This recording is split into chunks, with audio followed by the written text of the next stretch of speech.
Hawah, Shalom, Pura Vida family. Yeah, I'm back. This is part 2 of the series Ancient Sports of America. Hope you guys enjoyed this one. In this part, we're going to continue talking about the importance and the abundance of ball games and ball courts all over ancient South America, Mesoamerica, in the Caribbean, and the Southwest US. Like, this is more than just a game.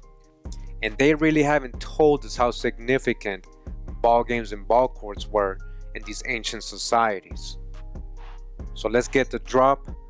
Thanks to everyone tuning in, especially those in the live chat.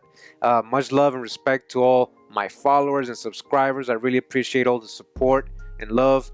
And again, special thanks to the producers. I'm talking about the music producers who helped me with the background music. I'm very grateful to the family. So, Pura Vida, let's begin the video. Hawah. Alright, so I'm gonna start right here with this image. Just wanted to show you guys. Again, this is part 2, Ancient Sports of America series. And we have a stele here. I've shown this in videos before. This place that has all these panels, steles. It says here, Cibal Stele 7, 8th century. At Cibal are in fact wall panels that were set to frame the staircase of structure A10, a building on one of the main plazas. Both feature ball players, and together 2 panels suggest the ball was played on the A10 stairs. Alright, this is a ball player. Alright, this is just a ball player, right? Alright, he's balling. Right here we got another image. It's like a replica of the Codex Maniaxkbeatz, it says on page 68. And again, this is the I shape, as they say, of these ball courts with the rings or hoops right here on the side. It says post-conquest manuscript, 2 ball players in an I-shaped court face each other across a row of skulls. Rings flank the sides, drawn by Mary Ellen Miller. Alright, so we begin here. It says the classic Maya ball game and its architectural setting. It's by study of relations between text and image, Mary Ellen Miller and Stephen D. Houston. Alright, the Mesoamerican ball game has long been a subject of fascination for the European and modern viewer. At the time of the conquest, Spanish conquistadors admired the skill and stamina of the Aztec athletes who played the vigorous game. Even the rubber ball, with its greater ability to bounce than any other material then known to man, was a wonder to a world that had never before known this material. Alright, again, we just got that in the last video. Rubber was made here, first done by the indigenous people of America. They had many rubber balls here to play in these ball games. Alright, so it was a wonder to the Europeans, along with everything else they found here. Great monuments, architecture, high civilization, foods. Remember how astonished they were when they found all this food growing everywhere. So again, it was a wonder to a world that had never before known this material. European games played with a ball were greatly transformed by the incorporation of the rubber ball. They were transformed. They weren't playing no ball games before that. What ball they playing with? Rocks? I mean, they had games, we know that. I mean, these are people, children play, right? But they didn't get their games fully transformed, their balls, so-called balls, until they incorporated the rubber balls that they picked up, they learned while they came to the Americas. How different tennis would be today, where it played with a leather ball, as it was before the discovery of the New World. Alright, so they played with a leather ball. Okay, many new games were invented, and eventually they superseded the old sport in Mesoamerica. Yeah, that's what they say, superseded. I want to see anybody keep the ball in there with their hips, shoulders, and all that. That takes skill. And they don't even know what they had back then. They played so many other sports. It says, as played by the Aztecs in the 16th century Mexico, the ball game was enacted and understood on several levels as a sandlot sport indulged in by most adolescent boys. Alright, so a public game, early gambled on by avid spectators. Alright, gambling as a sort of gladiatorial ritual in which captives might be killed, as in reenactment of cosmic conflict between Venus and the sun, and as a game that the gods themselves might play. The The game itself may have taken many forms. Amongst most Mesoamerican peoples, formal games were played in a special kind of building. The ball court generally formed by two parallel structures, often with supplementary walls or structures that demarcated an end zone. The playing surfaces encompassed a ground surface in the shape of an open or closed letter, as well as the vertical or sloping side walls. Points were scored either by driving the ball into an end zone,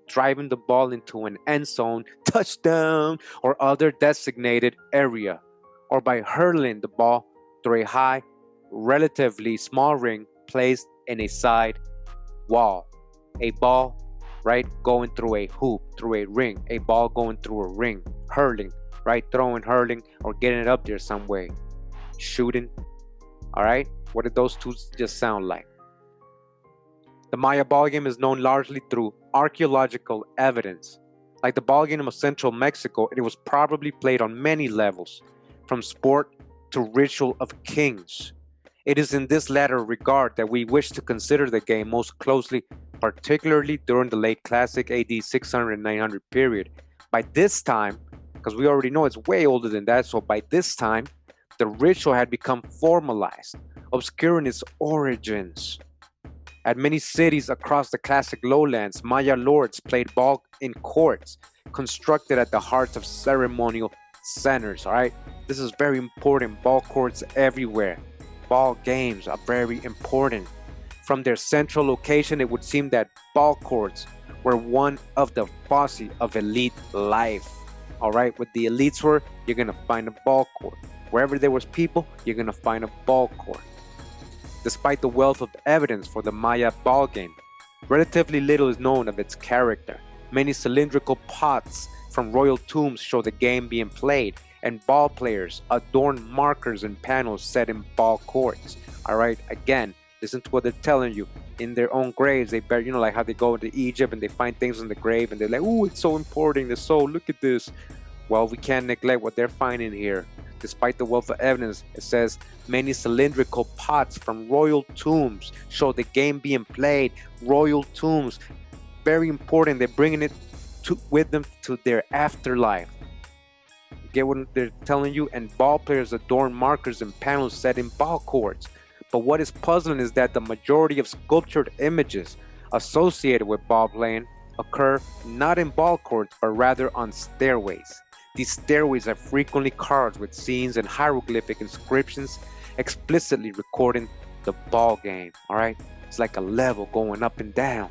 We find it in the Popol Vuh, right, with the hero twins, and they were like in the stair competing with the so-called gods of the underworld. To elucidate this intriguing problem of ball-playing imagery in its architectural setting, we may consider, on the one hand, the evidence from specific illustrations of play, all the way to the great amphitheaters created by the Maya, where enactment of the ballgame may have been commemorated, and on other hand, the hieroglyphic evidence. All right, so it's all in the art, it's in the culture. They bring it with them to their tombs. They're doing it since adolescent years. It's the elite are doing it. There's ball courts everywhere, right? So this picture right here, it says from the Codex Borgia, pre-conquest manuscript. It says a candy cane striped captive is sacrificed in the center of a ball court. All right, so they started doing all this again in the post-classic period. That's when the Spaniards and Europeans got there, but it wasn't like that in the beginning. We're gonna read some more from the Quiche Maya epic tale, the Popol Vuh. The ball game was also understood to be crucial to the Maya of highland Guatemala at the time of the conquest. The Popol Vuh, two pairs of brothers, play the ball game against the lords of the underworld. The elder pair, Hun Hunampu and Vukub Hunampu, are defeated and sacrificed in the game. The underworld gods hang Hun Hunampu's severed head in a calabash, 3 nearby. A daughter of an underworld lord sits under the tree and receives spittle from the desiccated head, which impregnates her. She flees to the surface of the earth, where she is delivered of twins, Hunampu and Shabalanque, the hero twins of Maya legend. Like Hercules, they are demigods. And like Hercules, they overcome the nether regions. As adolescents, they discover their father's ball-playing gear. Here we go again with ball playing. And cause such a ruckus that the underworld deities command them to their court. Ultimately, through a series of wily tricks, the hero twins outsmart the underworld lords, not only defeating but also dismembering them. The twins then leave the underworld to take their places as heavenly bodies. Alright, this goes all the way back to the Popol Vuh and the creation story. See how deep this is, right? Ball games, sports, competition. It's deep in the history of America. For the Quiche Maya, the role of the ball game was central to their cultural epic. Until ball courts came to be recognized on classic Maya site plans during the 1920s, however, the ball game, whether played at Chichen Itza or described by the Quiche Maya, was considered a late phenomenon in Maya culture. Not until 1932, when Franz Blum completed his initial study of Maya ball courts, was there sufficient evidence for recognition of a native Maya ball game of classic. It's old. Blum was able to show that ball courts were present at many Maya sites, including Uaxtún, Piedras Negras, and Palenque. Because of the perceived absence of foreign influences at those sites, the ball game, it was then assumed, must have been a native Maya form. Oh, really? Reliefs of ball players were discovered at Piedras Negras, and the game was also seen to share the courtly elegance characteristic of classic Maya art in general. So they had to find all this evidence to be convinced, right?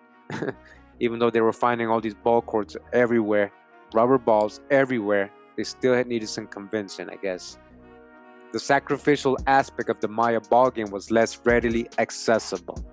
The classic Maya game was assumed to be fundamentally different from the one played at Chichen Itza, El Tajín, or Tecnotitlan.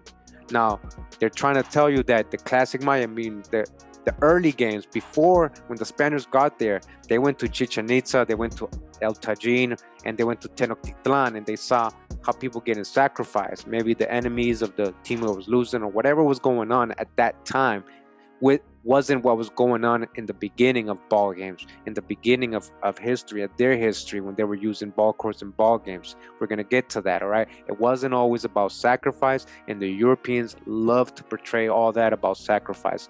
And that was more in the late post-classic periods, when the Spaniards had gotten here. Things had changed. Now it says here again, in discussions of the classic Maya ball game, human sacrifice was never considered.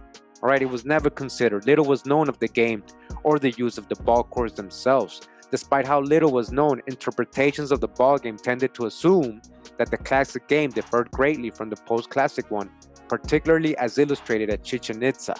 In the courtly world of classic art, no brutality was recognized. All right, nobody was cutting nobody's head. And in fact, many of the illustrations known at the time tended to convey the notion of a much simpler game. The carving found at Piedras Negras, for example, shows eager youths at sport, a notion far more palatable to Anglo-American archaeologists than the cruel scenes at Chichen Itza.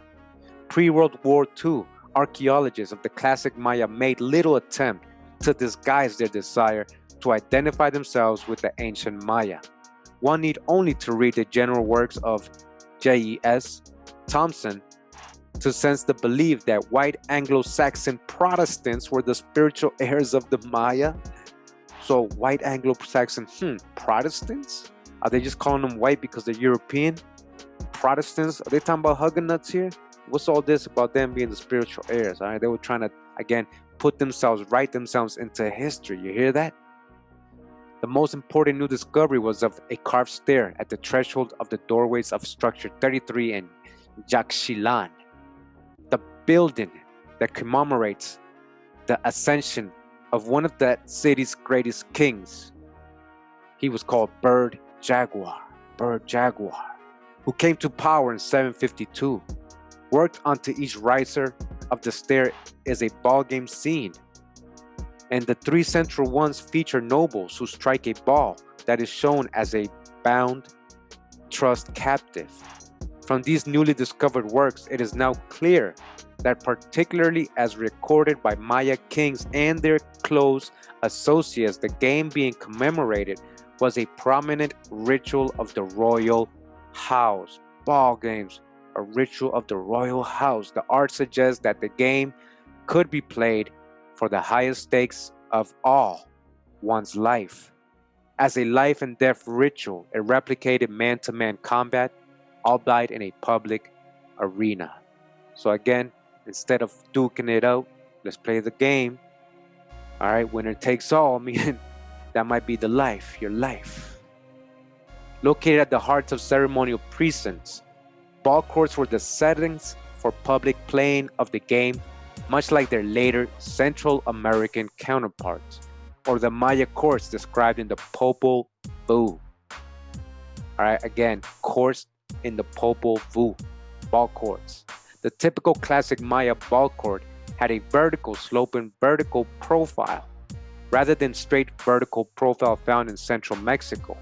The single long sloping surface would seem to have been designed to keep the ball in play in the central alley. The sloping talus is usually about twice as long as any other surface except for the ground floor of the ball court. All right, so they just described there the ball courts. We got a lot of images of them, and this one right here, this image, we got a ball right here, and somebody over here, and another person right here, and it says ball game panel, Art Institute of Chicago, 8th century. It says flat cutouts and twisted legs of the player at right probably indicate that he will lose the game in play, perhaps by taking the uncommon ball on the chin. Although damaged, the player at left will probably win. Tlaloc ornaments and skull pectorals such as he wears generally characterize victorious warriors. Drawings by Linda Shelley. All right, so she did a drawing of this stilly. All right, so he's the winner. So see how he's coming down the stairs? That's what they were talking about.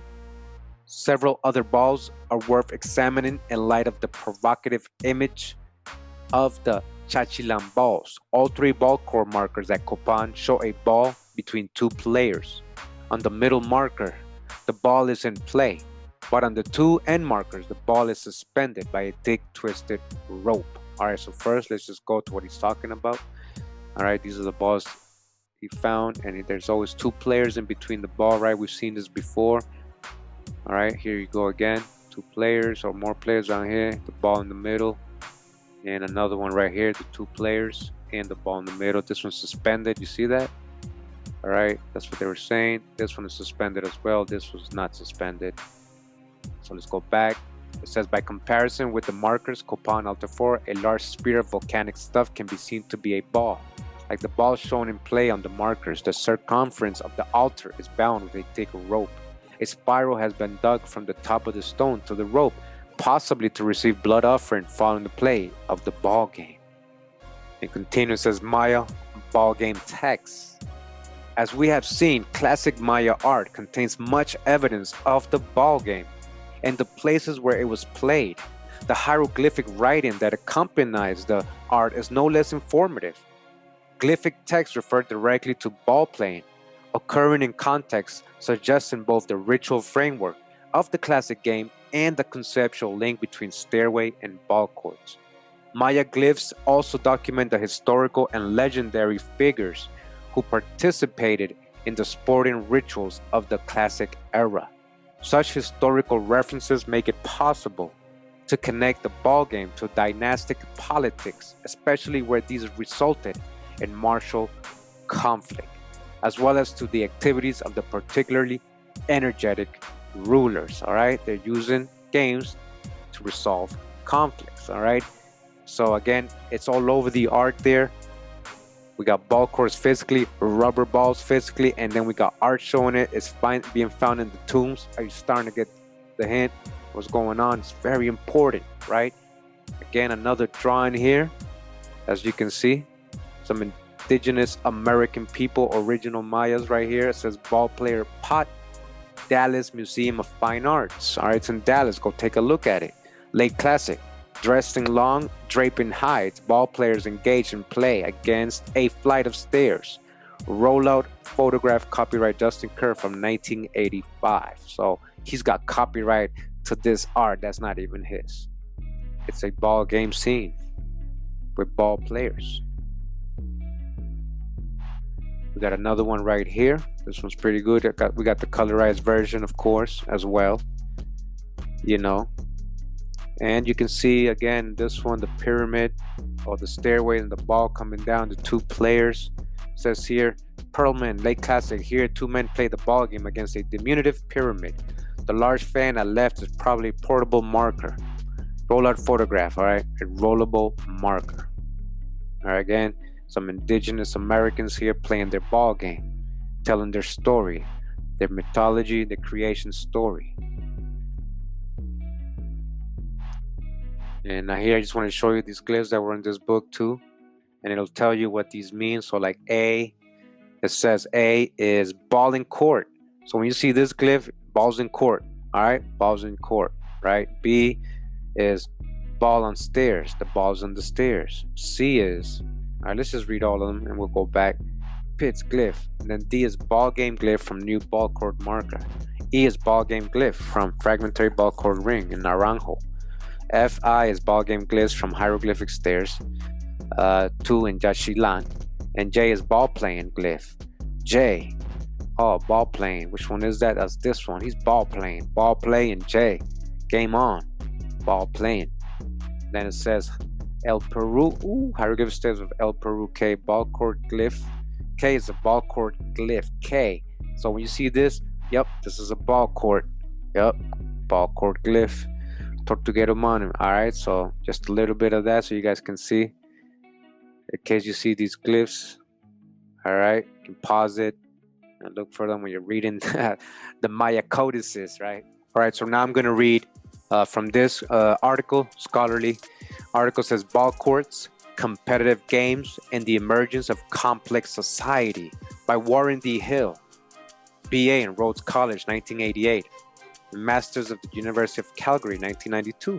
A dissertation submitted in partial fulfillment of the requirements for the degree of Doctor of Philosophy in the Faculty of Graduate Studies, Department of Anthropology and Sociology. It says ball courts occupied a prominent place in the civic ceremonial plazas of ancient Mesoamerican civilizations. More than just another stadium, the ball court was a sacred place where mortals and gods competed. Ball games, the main activity that took place in ball courts, were tremendous spectacles witnessed by thousands, all right? Witnessed by thousands. Just like today, the stadium's filled with thousands of people. That happened back in the Mayan times, back in these BC times. We're talking about a long time ago. The popularity of the ball game is accentuated by the fact that 16,000 rubber balls, all right, rubber balls, 16,000 were sent each year as tribute to the Aztec capital of Tenochtitlan.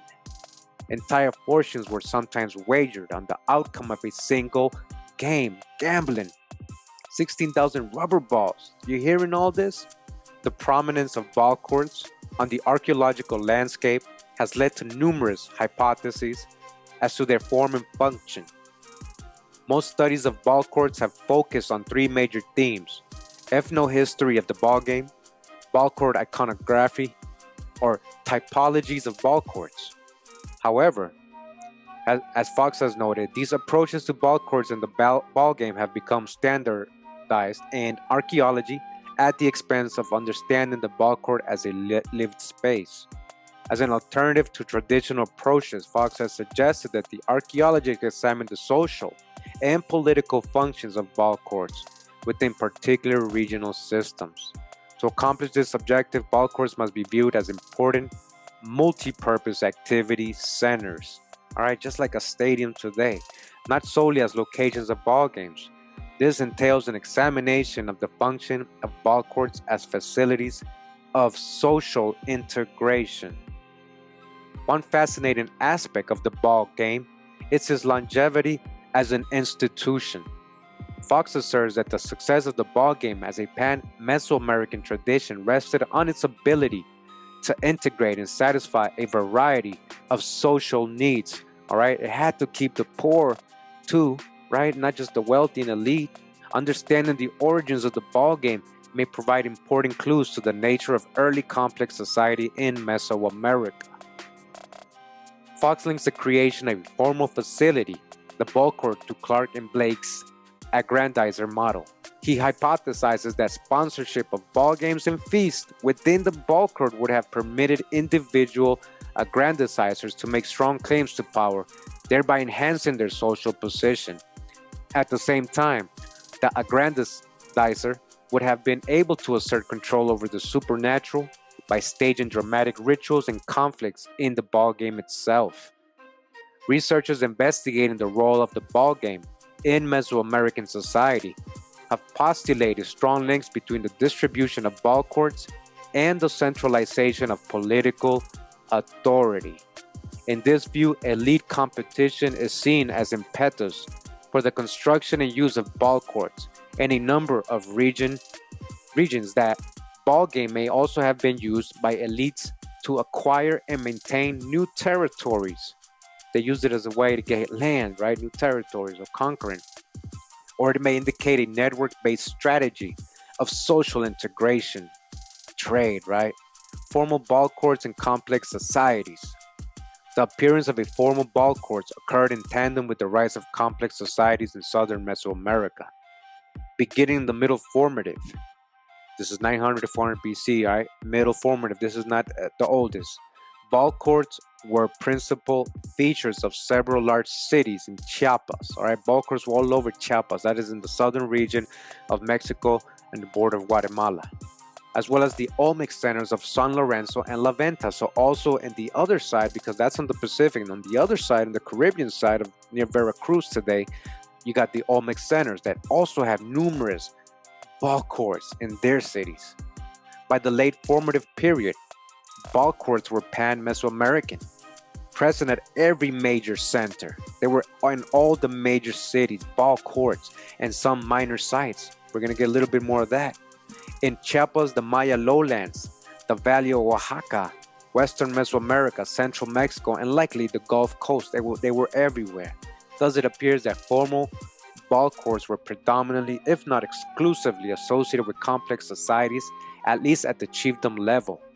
In 1995, all right, this is in 1995, members of the Mazatlan Project returned to the site of Paso de la Amada to conduct an extensive excavation at Mount 7. All right, so now they're going to tell us that, this is the oldest known ball court they have found, right? This is, of course, before 2015, when they recently found the oldest so far, right? That they're saying that they're allowing us to think is the oldest, right? Because they're with their carbon dating, right? But let's read a little bit about Paso de la Amada for now. I'm going to show you that in the next parts of this series, all right? What's older? It says the goal was to expose the defined and structural features in this mound. Surprisingly, these excavations revealed that Mount 7 was actually a ball court dating to around 1400 BC or the late Barra Erla Lacona phase transition. It is this interpretation which will be explored here. The interpretation of Mount 7 as a ball court also dictates that a variation of the Mesoamerican ball game was played at Paso de la Amada. The construction of a formal ball court during the early Lacona phase created an important public ritual space for the community at Paso de la Amada. Although little is known about early formative versions of the ball game, it can be inferred from later variants that a strong element of conflict and competition, both real and ritualized, was involved in playing the game. Given the relationship already postulated between complex societies, ball games, and ball courts, I argue that the presence of a formal ball court at Paso de la Amada indicates that a complex society was likely present at the community by around 1500 BC. Ball games was already there in 1500 BC. Additionally, I propose that ball court at Paso de la Amada was most likely part of a network of similar courts, meaning it wasn't the only one at that time, 1500 BC. Similar courts also, there was a whole network. These early formative courts may have developed out of antecedents that lacked formal architectural features, such as lateral mounds, benches, and alleys. They're saying, but these courts, these people playing these ball games in the 1500s had to have gotten, this idea from some past people, if their ancestors, somebody maybe even doing ball courts with mounds, as he's saying. So where are the mound builders? All right, mounds. Perhaps earlier variants which may have developed during the late Archaic period, 3000 to 1800 BC. Now, if you go right now, you add another 2000, that's almost 5,000 years ago. They're telling you that most likely people were making ball courts had ball games, where flat earthen patios similar to the ethnographically known ball courts of West Mexico or the open-ended ball courts of Durango of Zacatecas.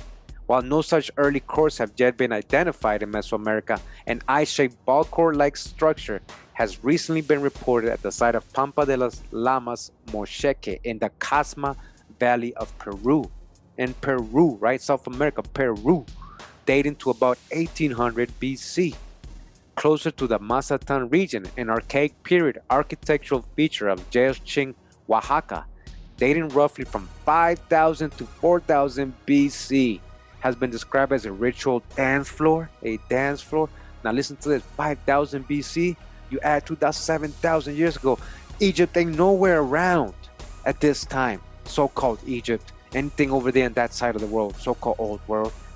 Talking about they had time to make dance floors in 5000 BC. It consists of two parallel stone alignments, at least 20 meters long and 7 meters wide, swept clean of debris. An alternative interpretation has been offered by Carl Tooby, who suggests the feature of Yelchin may represent a simple ball court. A ball court, 5000 BC, ball court, 5000 BC. It's not, Olmec didn't invent this.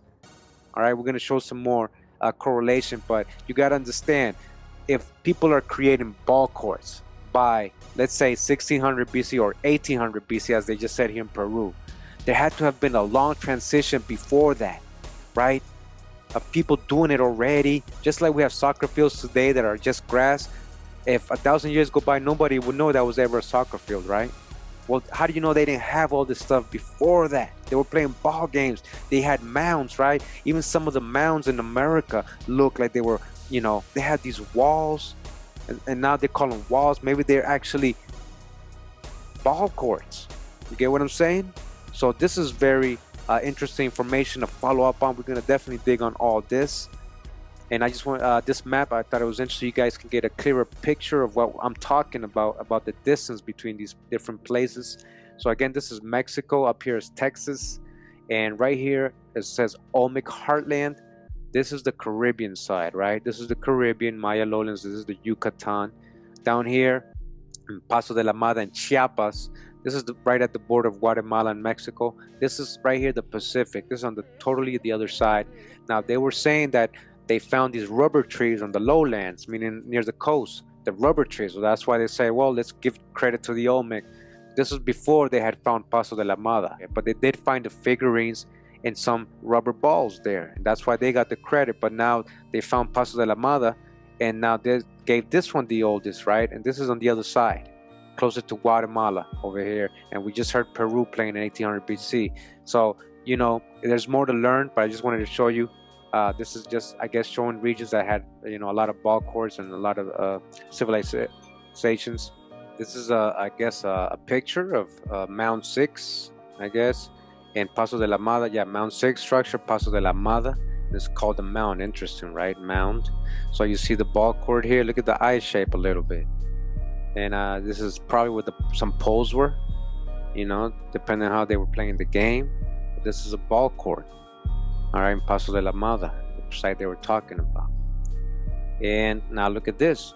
Artist conception of ball court at Paso de la Mada. Now look at this. These look like mounds. You see that?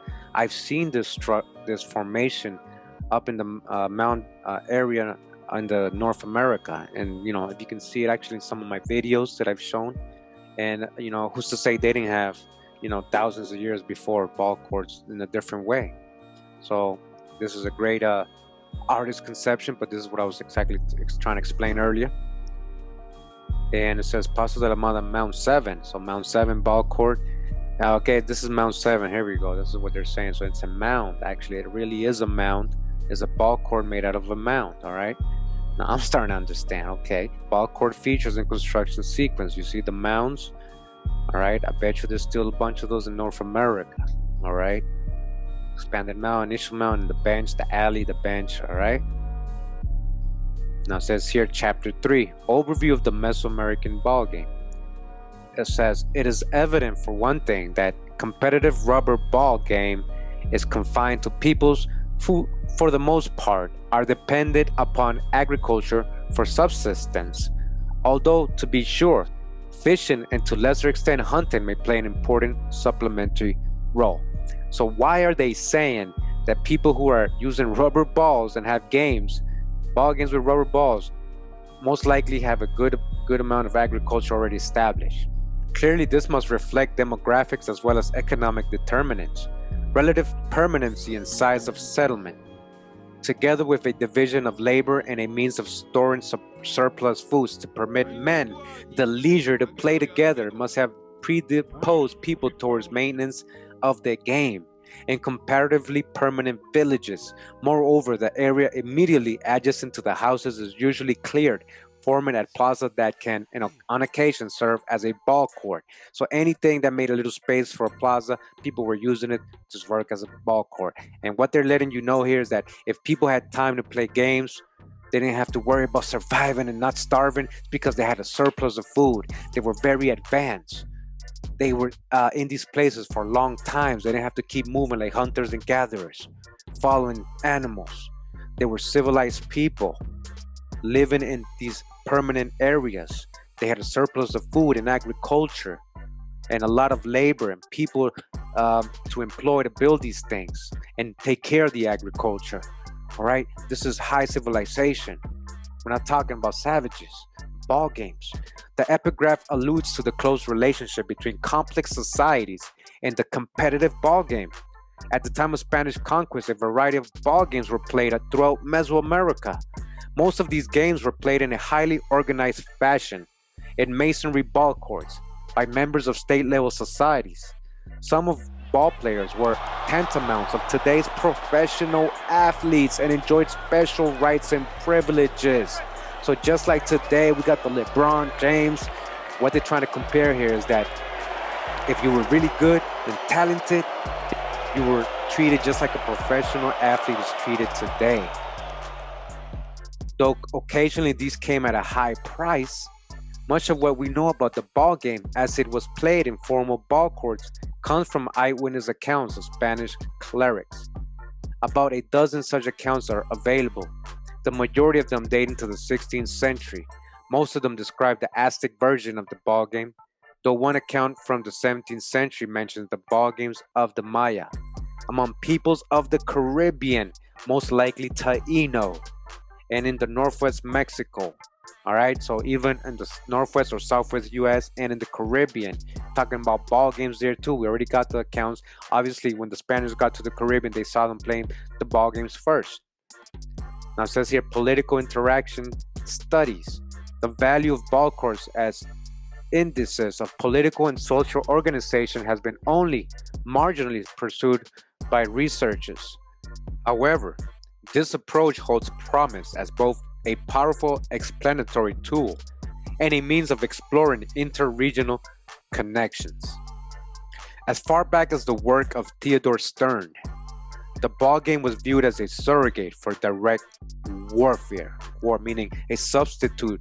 Instead of going and killing yourself or a lot of loss of people and even land or everything, let's just play a ball game and decide it that way instead of losing so many people, so much death at such a high expense, right? Building upon this idea while presenting archaeological data, discuss the politicization of the ball game in central Mexico and the Maya lowlands. They postulate the ball courts were facilities commissioned by elites and function as effective means of acquiring new territories. They suggest a connection existed between the degree of political centralization and the distribution and frequency of ball courts. specifically areas with a large amount of political fragmentation or factionalism, have a greater frequency of ball courts, and these ball courts tend to be clustered on territorial borders, indicate that this situation resulted from attempts by local elites to define new tributary domains. In this view, ball courts function as markers of specific political units. In support of their theses, Santley offer archaeological evidence which indicates that when ball court frequency was low, competition between regional centers was also low, and the corresponding political economy spanned a large territory. In some cases, ball courts were completely absent. Example, like in classic Teotihuacan, when the centralization of authority was at its highest. In the Maya region, classic period sites from the smallest village to the regional center possessed ball courts. Even the smallest village had a ball court. Cite this in conjunction with evidence indicating a low degree of political centralization for the Maya lowlands. They suggest that a strong connection existed between elite wealth building and the politicization of the ball game. In cases where factionalism was high, betting on the outcomes of ball games may have become an important means of gaining or losing territories. While noting exceptions to this pattern, Santley and his colleagues concluded that the distribution of ball courts is closely linked with larger social and political processes of centralization and decentralization of political authority. So again, this is, I hope you guys are understanding how important ball courts, ball games, even just owning a ball court, having a ball court, and it's such an important thing to these societies, to these towns, these cities, these governors, these rulers. The number of ball courts grew exponentially during the Classic period to cover all of Mesoamerica. This expansion had its roots in the formative periods and was due in large part to the association between ball courts and elite ritual activities. So the formative, again, starts out way back in the 1800s, 2000 BC, second millennium BC. Formative periods was already expanding, and by the time it got to the Classic period, which was still a long time ago, they were all over Mesoamerica, expanding still. The Classic period, as its name implies, saw the rise of great traditions of Mesoamerica. This period is marked by urban growth, empire building, large-scale specialized economies, and dynastic rule. By this time, ball courts were entirely masonry structures, with the exception of superstructures on top of the range mounds. Though most of these were also masonry constructions, ball courts were part of every major and most minor civic ceremonial complexes. Again, ball courts, they were very important. They were there in every major and most minor civic ceremonial complexes, again with the exception of Teotihuacan. It says Talidori, in his comprehensive survey, recorded over 318 ball courts for the Classic period in Mesoamerica. That's only the ones he found. Stylistic diversity of ball courts is evidenced by the number of types defined by Talidori and others who have attempted to analyze the diversity of forms. There was different kinds of ball courts. Different kinds. However, the characteristic I shape became the dominant form. During this time, regional ball court traditions, as might be expected, developed among the lowland and highland Maya, Zapotec, Oaxaca, Huastec, Gulf Coast, Western Mexican, and U.S. Southwest regions. All right, it developed amongst all these people. If the Classic period marked the crystallization of the Mesoamerican ball court, the post-Classic period from AD 900 to 1520 ushered in a new age of monuments to the ball game itself. Massive ball courts were constructed at Chichen Itza, Tula, and Xochicalco. Among other sites, more ball courts were built in highland Guatemala than at any other time in the history of the Maya, with practically every site having one. Ball courts are found as far away as the Antilles in the Caribbean and the American Southwest. Ball courts and ball games were also recovered in written histories. Ball games were used to divine prophecies. Huge sums were wagered on the outcomes, with nobles sometimes betting all their property and privileges on one game. So you hear all this, what's going on, the importance of ball games and ball courts. The popularity of the game is accentuated by the fact that 16,000, again, rubber balls were sent as tribute each year to the Aztec capital of Tenochtitlan from the surrounding realm. Architectural additions during the post-classic period included Tenoch rings or hoops. Alright, rings or hoops mounted vertically on the lateral walls of the ball court. A ball court with a hoop and a ring. The narrow apertures of these goals imply that the ball underwent a corresponding decrease in size. A number of the Aztec codices from this time period depict opposing cosmological forces playing ball games. Some ball courts, notably those at Tula, possess semi-subterranean entrances used to enhance the ritual aspect of the game. Alright, so we're getting into rubber in this article as well. And remember, we already got this on part 1. It's just get it like it's the first time again. Correlate what we already know from a different scholarly article. And it says here, rubber, a product as important today as electricity or telephones, was unknown to Europeans until after the conquest of the New World. As the first published reference to rubber and the Mesoamerican ball game illustrates, Europeans both awed and dumbfounded by its properties. And it says here, but the most popular game amongst them, this is from an account of the Spaniard, right? As amongst the people of our own islands is a game of tennis. Their balls are made of the juice of a vine that clambers over the trees. As hop vines clamber among the hedges, they cook the juice of these plants until it hardens in the fire, after which each one shapes the mass as he pleases, giving it the form he chooses. It is alleged that the roots of this herb, when cooked, given them their weight. At all events, I do not understand how these heavy balls are so elastic that when they touch the ground, even though lightly thrown, they spring into the air with the most incredible leaps. The natives are most skillful players at this exercise, catching the ball on their shoulders, elbows, heads, rarely their hands, and sometimes their hips. If their opponents throw when their backs are turned, when playing tennis they strip, as do our wrestlers. So you hear that? So skillful are these natives with the ball, the rubber balls. Ethnobotanical research shows that the medicinal properties of Castilla elastica were numerous, right? So now we're going to learn something we didn't learn in the previous video. I didn't know about the medicinal uses of this rubber tree from Mesoamerica. It says here that its latex was used as a remedy for abscess, colic, constipation, dysentery, eye problems, fractures, hoarseness, intestinal problems, sterility, thirst, ulcers, and suppuration. Latex was used in religious rituals, where it was utilized in the same fashion as blood, because it does look like the blood of a tree, right? The sap. Sacrificial victims were smeared with latex prior to being dispatched. Rubber was also identified with movement. For example, the Nahuatl word, the language of the Aztecs for rubber, oyi or oli, was derived from the verb for movement, olin, oyin, from which the Spaniard word ule, olin, ule, was derived. Ule, that's how we say rubber in Spanish today, ule. The Quiche Maya, authors of the Popol Vuh, called the rubber ball quick, which means blood. Thus, latex was interchangeable for blood and vice versa.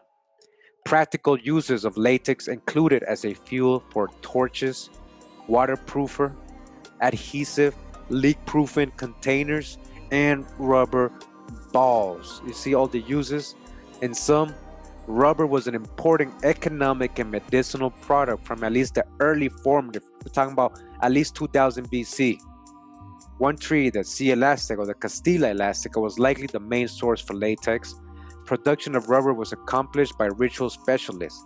By the post-classic, a number of linguistic associations existed between rubber, blood, and movement. While the true extent of rubber production and use may never be known, the associations and uses presented here indicate it was a very sacred and valuable commodity. All right, so I want to get into this article now. This is part of chapter 13 of another book here. It says Sport and Ritual as Social Bonding, the Communal Nature of Mesoamerican Ball Games by Mariske Maureen Stoll and David S. Anderson. Fair use. And it says, in this chapter, we argue that archaeological evidence from our own research in the Mexican states of Oaxaca and Yucatan, as well as re-examination of other examples of ball court architecture throughout Mesoamerica, suggests that primary role of ball games was in community building. All right, community building. This is the primary role, community building, rather than solely as an element of elite political theater, as the dominant paradigm would have us believe, or what they try and say, sacrifices and just elites throwing a show. The interpretation is further supported through both ethnohistoric and ethnographic evidence, researched by Mariske Stoll, ultimately bringing us to a new understanding of Mesoamerican ball games, as not simply a spectacle of elite ritual, nor even a simple sport, but instead a competitive and integrative communal tradition. Conflicts is deeply associated with the ball game. In the famous Quiche Maya legend of the Popol Vuh, the ball game was the chosen method of combat between the hero twins and the Lord of the Underworlds. They said, let's do it in a ball game. Winner takes all. The ball game is also often linked with rituals of ascension and the legitimation of authority between elites. Examples of conflict, competition, and legitimation via the ball game can be seen in the stories about the ascension of the post-classic mystic cultural hero Lord Deer. The game is argued to be an outlet for social aggression, inter-elite competition, a substitute for warfare, all right, a substitute for warfare, and a way to avoid or terminate interpolity conflict. Some have even linked the ball game to incipient social political complexity among early Mesoamerican villages in the early and middle formative. All right, we just read that in the other article. The construction of a ball court would have distinguished communities socially and politically from those without ball courts. In turn, this would have affected local and regional social, political, and economic networks, as well as how and when participating communities negotiated such relationships, as ball courts are evidence for both periodic, routine, and sporadic, special, or momentous interactions with neighboring and non-local groups. So for all occasions, the presence of these important facilities, very important facilities, in particular sites, would have further reinforced intra-community and inter-community social distinctions. Yet at the same time, the games and their accompanying festivities would also link communities through cooperative competition and communal experience. You hear that? People got time to go to ball games, a high surplus of food, high civilization, a lot of jobs, a lot of people. All right, think about this. This is things they never told us. They didn't want us to think of the American indigenous people in this way. Western Mesoamerica, consisting of the Mexican states of Nayarit, Jalisco, Colima, and Michoacan, is another region with a strong but understudied ballgame tradition. Current evidence suggests the games here were also more communal or socially integrative, rather than strictly elite practices. While formalized ball courts are not common, ball player figurines dressed in typical protective gear are abundant. Game equipment, which included both large and small rubber balls, long or short sticks, bats, and paddles, indicates that a variety of different types of ball games were played, right? Different types of ball games, unique to the West Mexican tradition. There are also the modeled ball courts that show games in progress. These ceramic models depict eye-shaped ball courts with more or less vertical walls and side benches, surrounded by 2 to 4 steep structures. Incredibly, spectators are shown seated on these structures and include men and women, musicians, embracing lovers, and even umpires. Are you listening to this? 2 opposing teams of 2 or 3 ball players are on court, some wearing gloves, shin straps, helmets, or conical bills, with anywhere from 1 to 4 balls in play. The generally populous nature of these figurine models clearly shows games as celebratory communal traditions rather than an elite dominated or controlled activity. So everybody was doing it. It wasn't just the elites. People just randomly, people in their little towns, even poor people, commoners, they had their ball games and their ball courts. The notion that the ball game and thus ball courts are uniquely associated with the social elite and political propaganda is perhaps best known from classic Maya iconography and archaeology. In fact, the idea that ball courts are only found at Maya political centers is well enshrined in the Sumeri literature.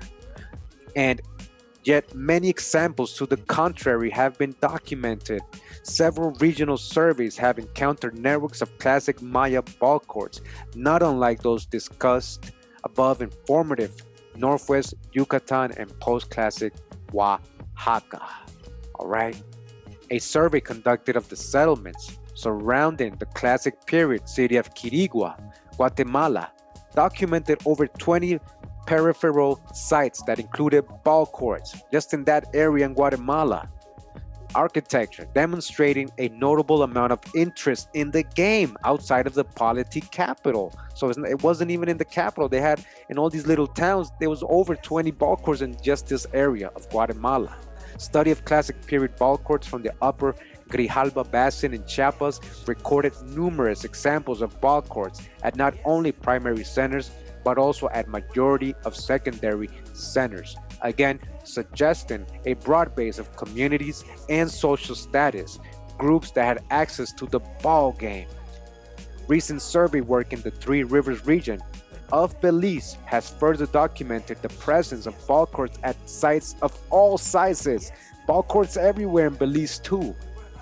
Suggesting to the surveyors that the ball game contributed to the integration of local communities. Finally, a small network of 3 ball courts has been documented at sites in the hinterland surrounding the early classic settlement of Chunchukmil. Beyond these classic Maya ball courts, networks, additional examples of ball courts have been found at small, isolated classic period settlements such as Trinidad de los Nosotros, Guatemala, and Santa Teresa, Yucatan. While the classic Maya elite had an undeniable interest in the ball game, they also clearly did not control all expressions of the game. Maya communities throughout the social political hierarchy played ball games. Again, everybody was playing ball games. All right, for many different reasons, and it's very important.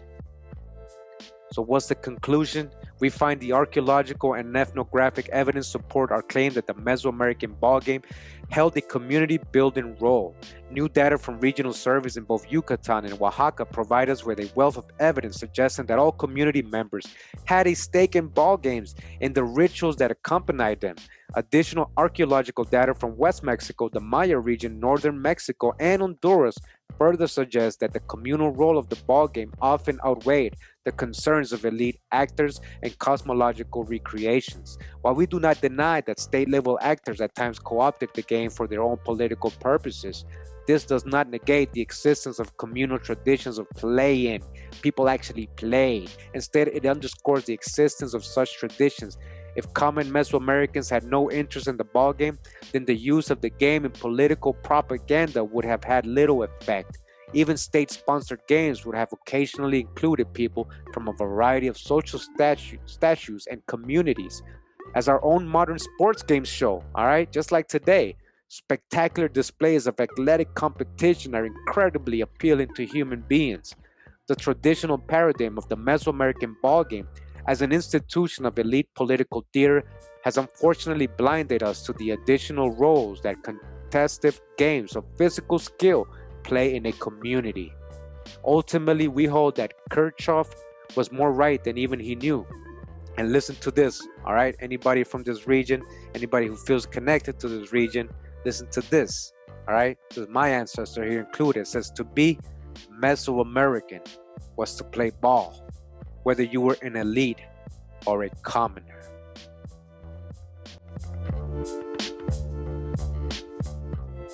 All right, so I want to read this other article right here, very interesting for all the Caribbean people. It says here, the origin and development of the Caribbean ball and dance court. Birgit Faber Morse says an abstract, says the Caribbean ball game was first observed by the Spanish conquistadors and chroniclers on the island of Hispaniola, and subsequently in Puerto Rico. It was the Tainan custom that evoked the greatest interest among them. They were amazed by its sporting and ceremonial features. This paper will summarize the ethno-historical sources which bear witness to the similarities between the Tainan ball game and the ones in Mesoamerican and South America. From the archaeological evidence of the courts and their associated artifacts, we know that the phenomenon seems to have developed in Puerto Rico during period 3 AD 600 to 1200, when the classic Taínos there were getting organized into settlement hierarchies and centralized authority structures. From there it spread west and east during period 4 AD 1200 to 1500, covering most of the classic Taíno area by the time Columbus' arrival. So it says here, introduction, the conquistadors first observed the Caribbean ball game being played by the natives of Hispaniola and subsequently in Puerto Rico. It was a Taíno custom that evoked great interest among them. They were amazed by both its sporting and ceremonial features and by the rubber of which the balls was made, which was then unknown in Europe. Again, rubber balls. The early Spanish chroniclers, especially Oviedo and Las Casas, have described where and how the game was played among the natives in Hispaniola and Puerto Rico. I will first summarize the ethno-historical sources which bear witness to the similarities between the Taíno ball game and the ones played in Mesoamerica and in South America. Now it says here ethno-historical sources. Las Casas had the opportunity before leaving Spain for the New World to see a rubber ball that Columbus had brought back with him second voyage, and he was very impressed by its remarkable resilience. Later, after having lived for several years in the island, he mentioned the tabanuco trees growing in the Hispaniola mountain forest, from which latex rubber was obtained. So this is a whole other tree. You see, we got so much rubber here all over the place.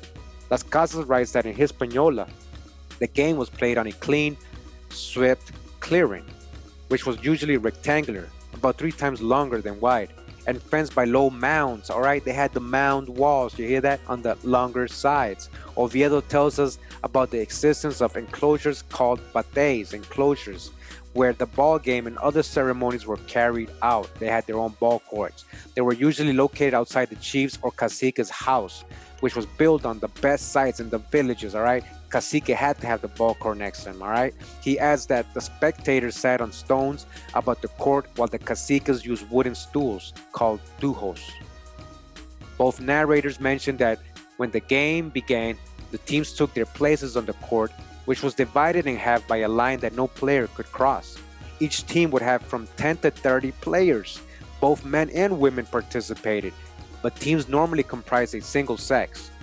The ball was so solid and heavy that if hit, it could split and sprain a hand, and also state that the ball was hit by the hips, shoulders, and other parts of the body, but never with the hands. The purpose was to keep the rubber ball bouncing. Points were lost if it rolled or went dead. Both Oviedo and Las Casas remarks have been extended to cover Hispaniola, Puerto Rico, Cuba, Jamaica, and the Bahamas. All those places, same ball court, same game. A French source from the early 17th century, Jean-Pierre Moore, also mentions the ball game being placed among the Carib Indians on Martinique in the Lesser Antilles. As the early explorers advanced to the mainland of South America and Mexico, they found the rubber ball game played in a way that they recognized from the Antilles. Further expansion into Central and South America brought forth variation of the game. In Mexico, the game and its players are described and illustrated in the pre-conquest codices like the Borgia and the Fejarvari Mayor, and later by the Quiché Maya in the Popol Vuh. The historians of the conquest like Duran and Sahagún noticed the importance of the game among the local population and compared it with the game they had observed in the Greater Antilles.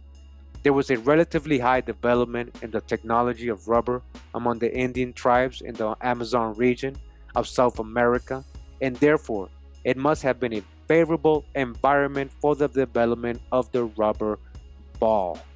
The ball game was played among the tribes who lived in the area, extending from northwestern Venezuela to the tropical zone in Bolivia and Paraguay.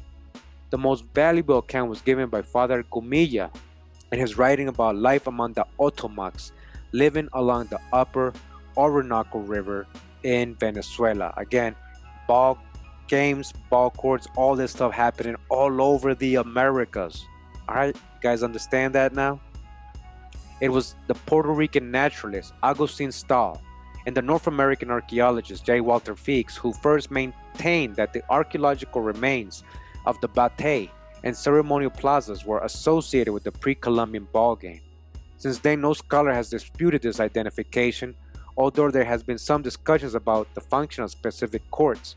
Information about a large number of these courts was published during the late 30s in the New York Academy of Sciences Scientific Survey of Puerto Rico and the Virgin Islands by Rainey, Mason, and Rose. Alegria has since been able to collect information about 80 bateys, about 80 ball courts. The most specialized and elaborate complex of ball and ceremonial courts was found at Caguana, Capa, Utuado in the mountainous interior of Puerto Rico. This site was originally excavated by Mason and later restored for the Instituto de Cultura Puertorriqueña by Alegria. The Caguana complex centers around a large quadrangular court with a small oval plaza attached to one side, both of which are edged by stones. The sides of the large court are lined with limestone slabs and granite boulders, many of which are decorated with petroglyphs, and its ends are closed with stone pavements. These central structures have been identified as dance plazas. Surrounding these are 9 rectangular courts, some of which are all open-ended and others completely closed. They were probably used as ball courts, right? So a lot of these, we're getting a pattern here. I'm starting to notice what they're trying to say is that a lot of these older, or when they didn't want to acknowledge them as ball courts, they would call them dance plazas. During the original excavation of the site, Mason discovered the floors and posts of several large buildings, which he thought may have been houses or temples of an important cacique. Caguana yielded osteoid and Chichen ceramics dating from period 3, but they were probably used as ball courts, all right? I'm going to end it there. Basically, again, ball games and ball courts, rubber balls all over the Caribbean as well. All right, so I hope you guys enjoyed this part 2 of this series. I got a lot of parts coming. It's going to get really interesting, a lot of cool stuff to show you, and trust me, we're going to talk about the North American Indians and what they were doing up there. Trust me, it's very good what I got coming. And I want to thank the live chat that was here today, that stuck around from the beginning all the way to the end. Much love and respect to everyone out there that stay positive. I hope you stay blessed and protected. Let's keep building and spreading love. Hawah!